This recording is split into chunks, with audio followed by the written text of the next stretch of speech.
नमस्कार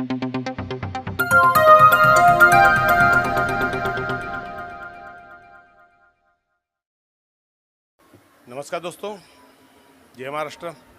जागो इंडिया जागो में आपका फिर से एक बार हार्दिक स्वागत है। दोस्तों, आज हमारे एक दर्शक ने कमेंट करके पूछा है कि क्या सोसाइटी में जो वेलफेयर सेंटर होते हैं वो हम भाड़े पे दे के सोसाइटी के लिए कोई भी एक इनकम का जरिया बना सकते हैं, जिससे कि मेंटेनेंस वगैरह में देने में फ़ायदे हों, मतलब थोड़ा सा लाभ हो उसके अंदर, जो मेंटेनेंस लोगों को तकलीफ देती है।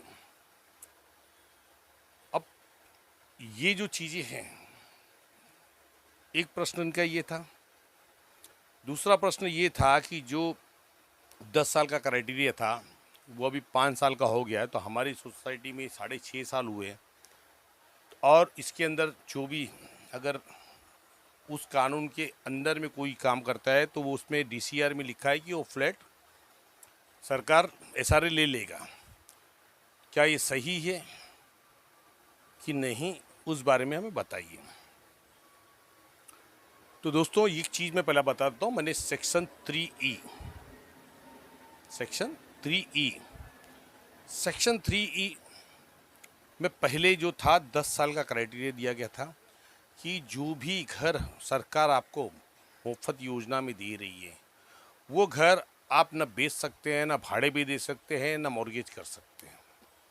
और यदि ये चीज़ सिद्ध हो गई कि आपने इस कानून का दुरुपयोग किया है तो सरकार आपसे वो चीज़ छीन लेगी और वो पीईपी में किसी को और अलर्ट करेगी, क्योंकि सरकार का नियम जो नीति होती है उन नीतियों का पालन करना पड़ता है।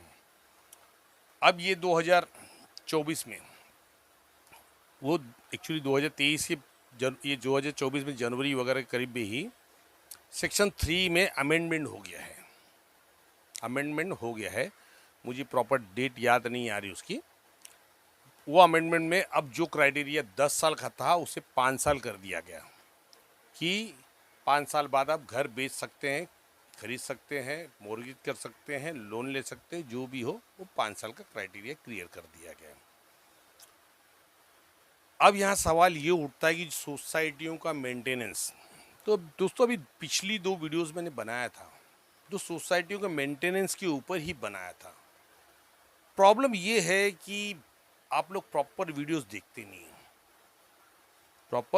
नहीं देखते, इसीलिए रिपीट क्वेश्चंस, वही क्वेश्चंस आते हैं। पहली चीज़ को समझ लीजिए, सोसाइटी के अंदर में आपके जो मकान है, जो एसआरए में आपके अंडर में दिया गया है, या प्राइवेट सोसाइटी है, उनको भी वही चीज़ होगी जो आपके अंडर में। जैसे प्राइवेट सोसाइटी में तो क्या होता है कि उन्होंने पार्किंग भी खरीदा हुआ होता है, तो पार्किंग पे भी उनका अधिकार होता है और फ्लैट पे भी होता है। तो वहाँ अगर व्यक्ति को पार्किंग जिन्होंने खरीदा है, उन्हें ऐसा लगता है कि नहीं मुझे पार्किंग की ज़रूरत नहीं, मैं पार्किंग बेचना चाहता हूँ, तो बेच सकते हैं, उन्हें कोई प्रॉब्लम्स नहीं है। अब एसआरए में आ जाइए, तो एसआरए में तो जो पार्किंग है आपको, तो कोई 4 व्हीलर की पार्किंग तो मिल नहीं रही, 2 व्हीलर की पार्किंग है जो कॉमन होगी, वहाँ पे आपको पार्किंग बेचने का अधिकार नहीं है। वो सोसाइटी की प्रॉपर्टी है। सोसाइटी में जब आप वहाँ पार्किंग करेंगे तो सोसाइटी उसका जो भी चार्जेस है वसूल करेगी, चाहे कोई भी सोसाइटी हो, क्योंकि वहाँ का रखरखाव, साफ़ सफाई भी तो करना है, तो इसके लिए वो चार्जेस वसूल करेगी। और ये जो गाड़ियों की जो वसूली होती, जो मेंटेनेंस लगते हैं, ये सोसाइटी के मेंटेनेंस को पूरा करने के लिए बहुत ही बड़ा कारण होता है, जिससे सोसाइटी आराम से एकदम सफलतापूर्वक चलाया जा सकता है।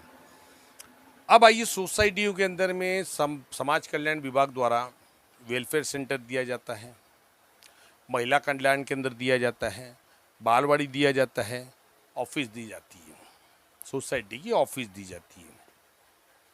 अब ये जो चीज़ें दिया है तो सोसाइटी के कमेटी को नहीं दिया गया है, ये सोसाइटी के सभी मेंबरों का दिया गया है, जिसपे सभी का उतना ही अधिकार है जितना एक व्यक्ति का। तो सबका डिवाइड, क्योंकि मैंने बार बार आपको बताया शेयर सर्टिफिकेट का मतलब क्या होता है।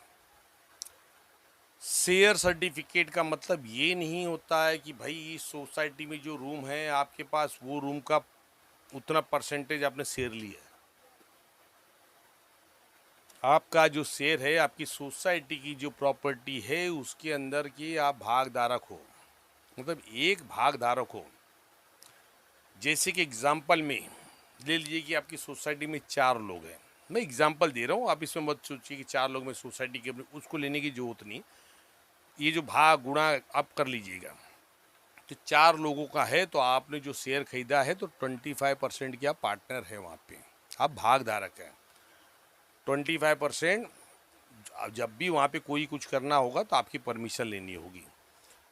और सोसाइटियों में आपके घर के अलावा और कोई भी जो ओपन स्पेसिस है जो भी है वो सोसाइटी कवर नहीं कर सकती है, भाड़े पे नहीं दे सकती है। क्योंकि सोसाइटियों के बारे में, आपकी सोसाइटी के बारे में अगर आपको जानना है तो आप सोसाइटी से उनका जो भी बायोलॉज की कॉपी है, बायोलॉज की कॉपी मांगिए। बायोलॉज मतलब सोसाइटी के नियम कानून क्या बनाए गए हैं वो कानून देखिए बायोलॉज के अंदर। तो बायोलॉज में लिखा होगा कि आप सोसाइटी के कोई भी उस प्रॉपर्टी पे हस्तक्षेप नहीं कर सकते या इंक्रोचमेंट नहीं कर सकते तो जो लोगों के लिए सार्वजनिक रूप से रखा गया है। आप सार्वजनिक इन द सेंस आपकी सोसाइटी के लोगों के लिए, तो आप उसमें कोई भी प्रॉपर्टी भाड़े पे नहीं दे सकते। अब समाज कल्याण विभाग द्वारा ये वेलफेयर सेंटर क्यों दिया गया? जो हमारे यहाँ पिछड़े लोग हैं उनको बाकायदा उस चीज़ की शिक्षा दे सकें, उनको रोजगार के माध्यम बता सके। ऐसे बहुत सारे काम है जो समाज कल्याण विभाग द्वारा ये चीज़ प्रोत्साहन दिया जाता है कि ताकि आने वाले समय में ये हमारे यहाँ से जो भी पिछड़ी जाती है सब खत्म हो जाए और लोग शिक्षा। देखिए शिक्षा क्या होती है? शिक्षा का एक ऐसा स्तर है जो आदमी को उनके ऊपर से ऊपर पे लेवल पे बड़े लेवल तक लेके जाता है, वह शिक्षा। व्यक्ति एजुकेटेड है, पढ़ा लिखा है, वो आज शुरुआती दौर पे कहीं और है लेकिन कुछ सालों में वो व्यक्ति कहीं का कहीं चला जाएगा क्योंकि वो शिक्षा उसको लेके जा रही है। शिक्षा है तो आपके पास गुण है, दिमाग है।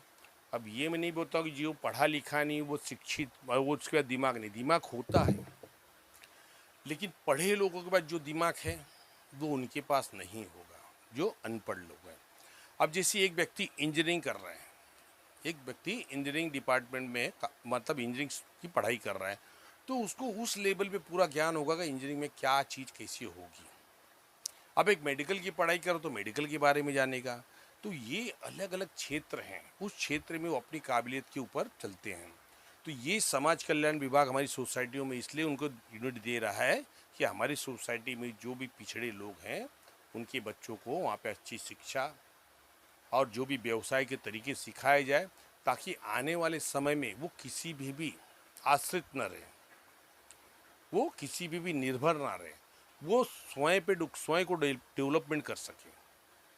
तो इन चीज़ों के लिए महिला कल्याण केंद्र दिया गया है जहाँ महिलाओं को, अब ये होता था सोसाइटी हो गई, वेलफेयर सेंटर, अब महिलाएं जाएँ कहाँ? भाई महिलाओं का भी एक ग्रुप होता है जो कुछ करना चाहती हैं, तो इसके लिए महिला कल्याण केंद्र दिया गया जाता है ताकि महिलाएं वहाँ पे अपने हिसाब से लोगों की सेवाएं कर सकें। तो ये जो प्रॉपर्टियां हैं ना, ये प्रॉपर्टियां भाड़े पे नहीं देने का रूल ही नहीं है। मैं आपको बता रहा हूँ। मैं अगर कोई इस पर कंप्लेंट भी करता है तो परफेक्ट होगा क्योंकि ये चीज़ें गवर्नमेंट की ने आपको प्रोवाइड किया है फ्री ऑफ चार्ज में।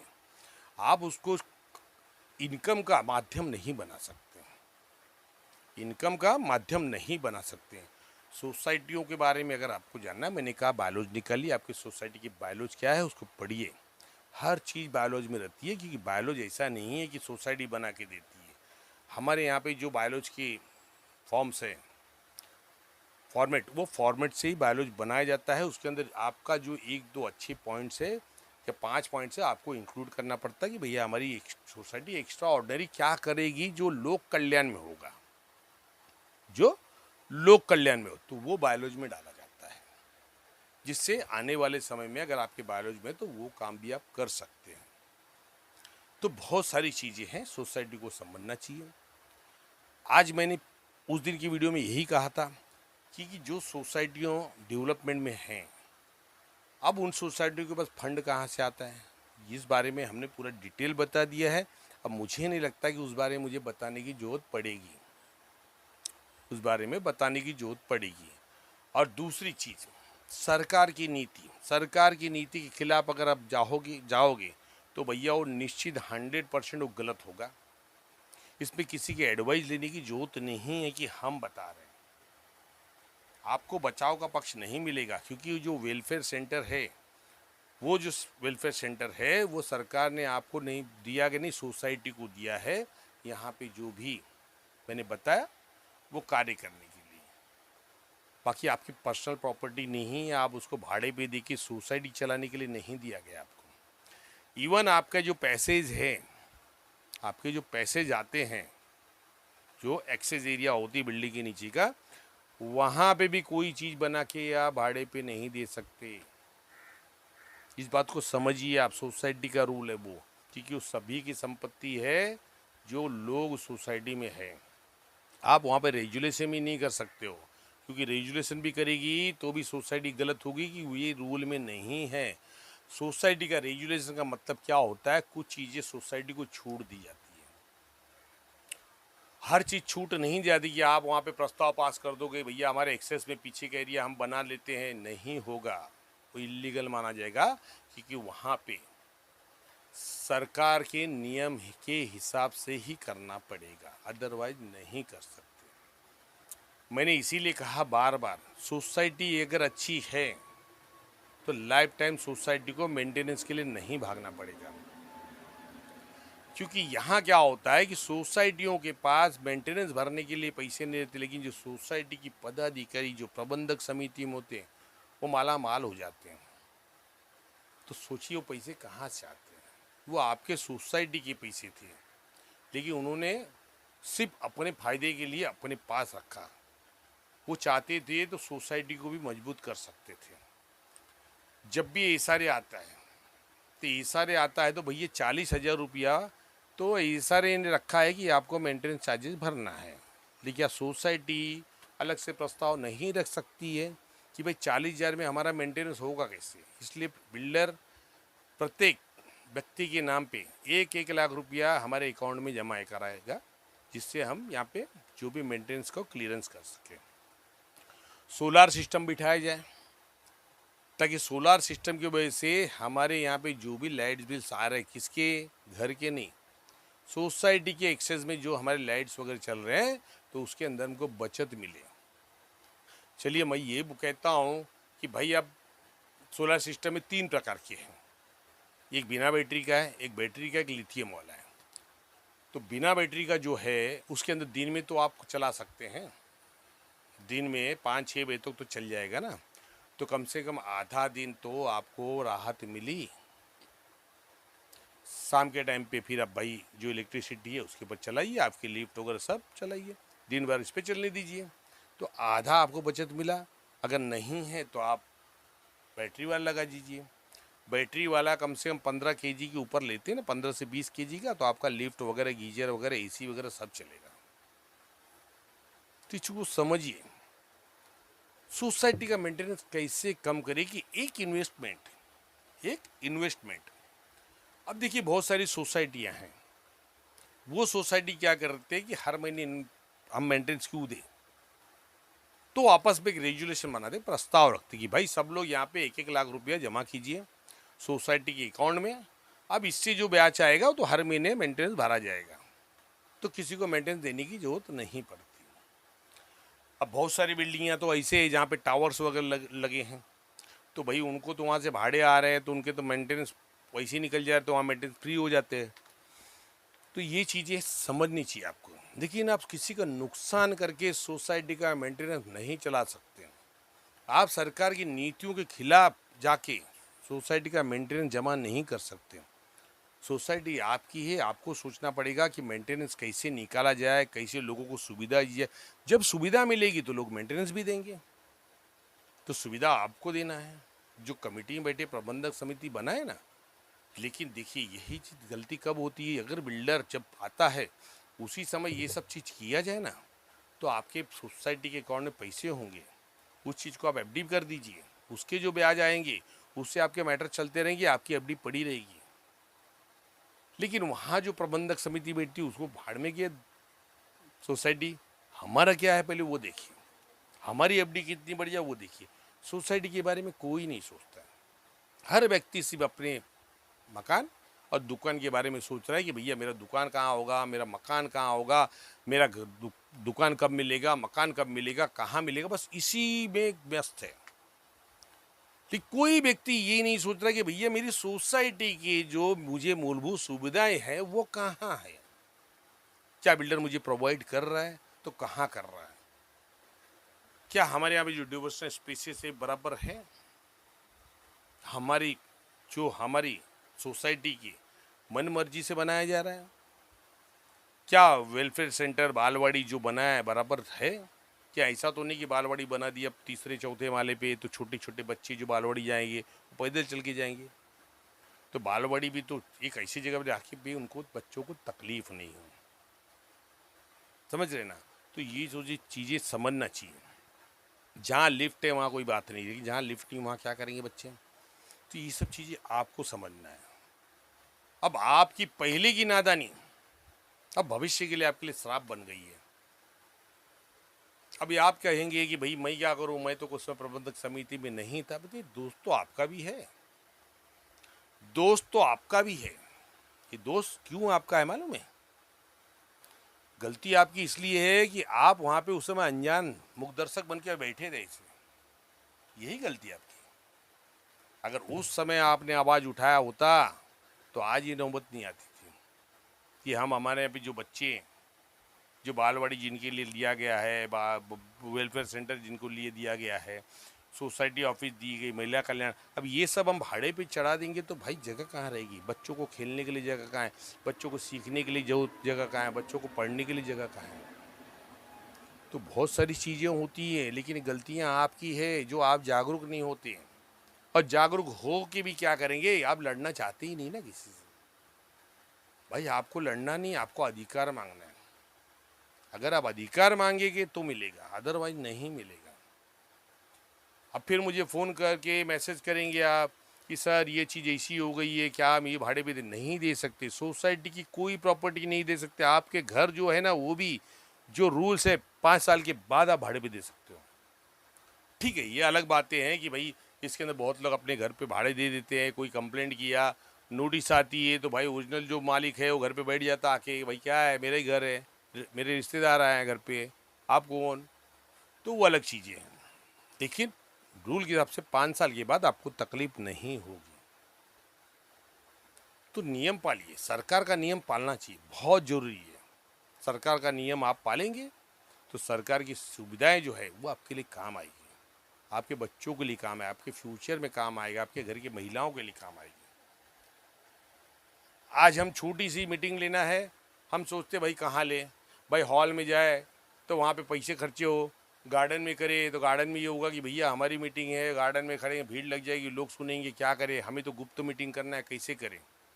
तो उस समय सोसाइटी के ऑफिसेस, वेलफेयर सेंटर्स, ये जो आपके बालवाड़ीज वगैरह वो भी यूज़ कर सकते हैं आप लोकहित में।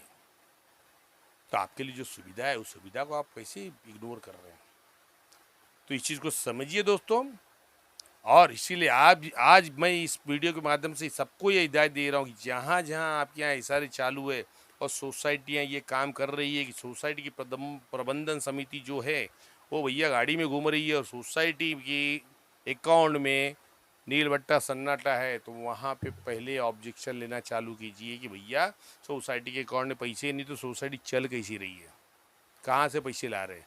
तो इन चीज़ों को खुलासा करिए, उनको बोलिए रेजुएशन बनाइए, बिल्डर हमें सोसाइटी के लिए क्या देगा, कॉर्पस क्या देगा।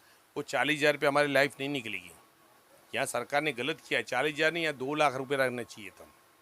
अगर 2 लाख रुपया मेंटेनेंस का रहता था तो आराम से मेंटेनेंस आपको फ्री हो जाते थे। लेकिन सरकार ने यहाँ भी आप क्या अधिकारों को हनन किया है। ये चीज़ नहीं करना चाहिए था सरकार को, वहाँ 2 लाख रुपया रखना चाहिए था मेंटेनेंस का। तो दोस्तों कहने के लिए बहुत कुछ है, वीडियोस भी लंबी हो जाएगी, लेकिन समझना तो आपको है, कम शब्दों में भी आप समझ सकते हैं। तो जितने कम शब्दों में समझाना था मैंने समझा दिया। अब आपकी मर्जी, आप क्या चाहते हो। तो बने रहिए दोस्तों जागो इंडिया जागो के साथ में। मिलते हैं नेक्स्ट वीडियो में किसी और विषय पे। धन्यवाद। जय हिंद, जय महाराष्ट्र।